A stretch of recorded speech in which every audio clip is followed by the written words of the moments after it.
We start with the latest on the recovery operation of the Titan submersible and the potential ramifications for its owner, OceanGate. Satellite images show some of the international resources that rushed to the search area about 700 kilometers off St. John's. 9 vessels remained in the area as of late yesterday. The costly effort included assets and personnel from Canada, the U.S., France, and Britain. Some are staying on to continue mapping the debris field about 500 meters away from the Titanic. Others are returning to base. It's unclear who, if anyone, will launch an inquiry into what went wrong. That's because OceanGate, while based in the U.S., operated in international waters where no Coast Guard has jurisdiction. Travis Danraj has more on the recovery operation from St. John's.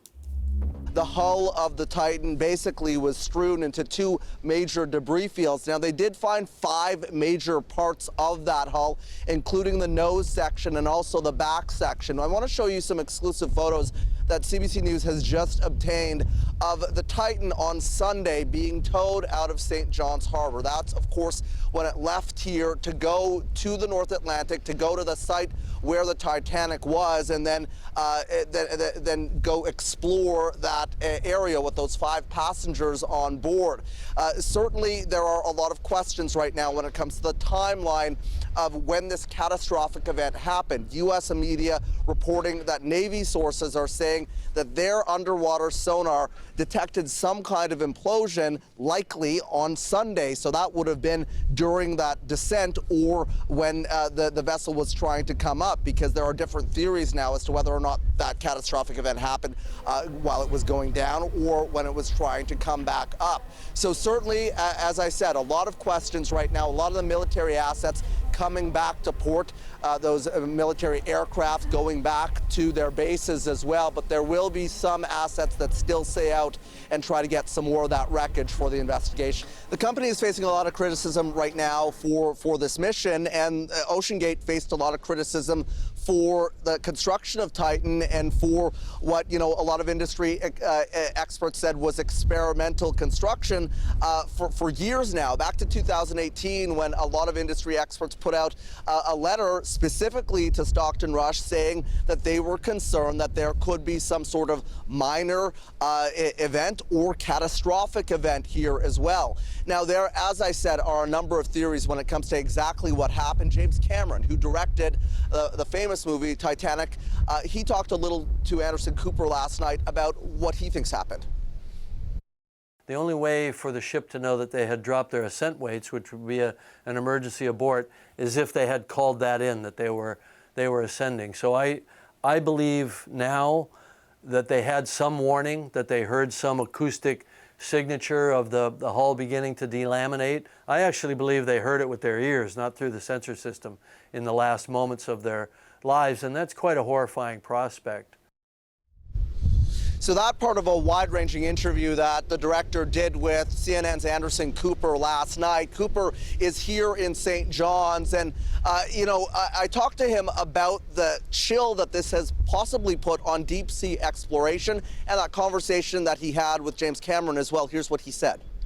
The craft he designed was by his own specifications. It didn't go through the traditional maritime safety checks. But he said the difference is he would never have taken passengers on board the craft that he himself designed, that he was willing to take that risk. So I think there's going to be increasing questions about whether it was right for this company to bring passengers aboard an experimental craft that had not gone through maritime safety protocols that many in the industry was urging this company to put this craft through. So the search for wreckage continues right now. The search for answers does as well.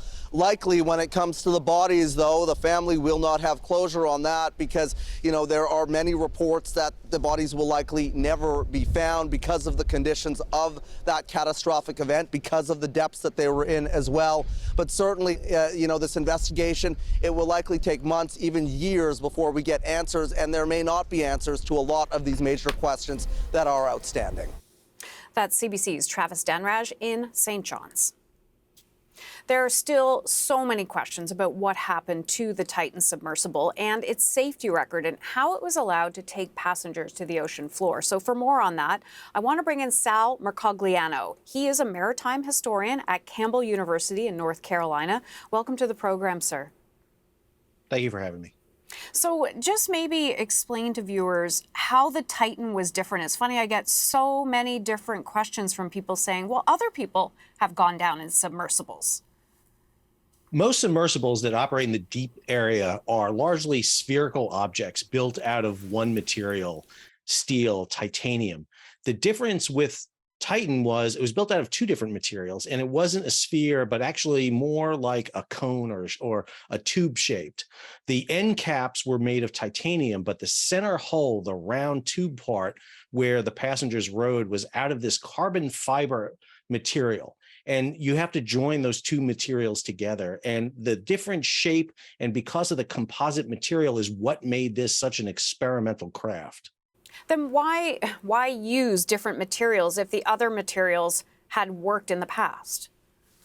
The other materials create a spherical object in which you can put people in, but you can't put that many people into a sphere, largely because this craft was designed to bring passengers down to the Titanic. You needed a larger object. So you either have to build a much larger sphere, or you come up with this kind of tubular shape that they used.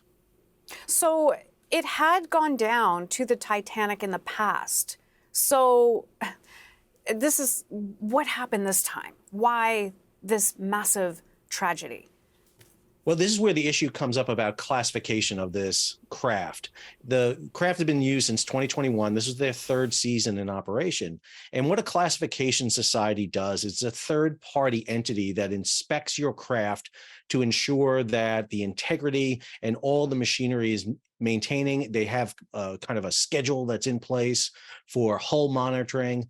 And again, because of this radically new design and the use of new material, the owner, the CEO of the company, basically eschewed the use of a classification society because he argued it would take too long for them to catch up to his technology. Essentially broke regulations? He did. Well, this is where we get into this gray area because you're operating in international waters beyond the 12-mile limits of Canada. This is international waters. So that he did not break any rules or regulations. Now, understand the deep submergence industry is a well-maintained industry. This is the first major incident since it started in 1960. There's been no loss at sea until this happened. So if there is this sort of space that, you know, he didn't break regulations, how does that gap close? Well, I think you actually have to go back to, of all things, the Titanic sinking, which sank in 1912. And then 2 years later in London, you have the convention, what's known as the Safety of Life at Sea Convention, the SOLAS Convention. And that mandated requirements for lifeboats and life jackets and distress rockets and 24-hour monitoring so that all ships had to meet an international standard. And that was required not just by the flags that were flown from the ships, but from the ports they sailed into. It gave them authority to inspect those vessels. And I think one of the things you're going to see here is changes in laws, particularly in Canada, since this expedition originated in Canada, came off a Canadian vessel, about submersible laws. So if you look at Canada, what will Canada specifically have to do about these submersible laws? I think they're going to have to put in standards and requirements for the safe operation of these vessels. We see them around the world today. The United States has laws regarding who can pilot and operate submersibles. You see submersibles being used in areas like the Bahamas and off coral reefs to bring passengers in.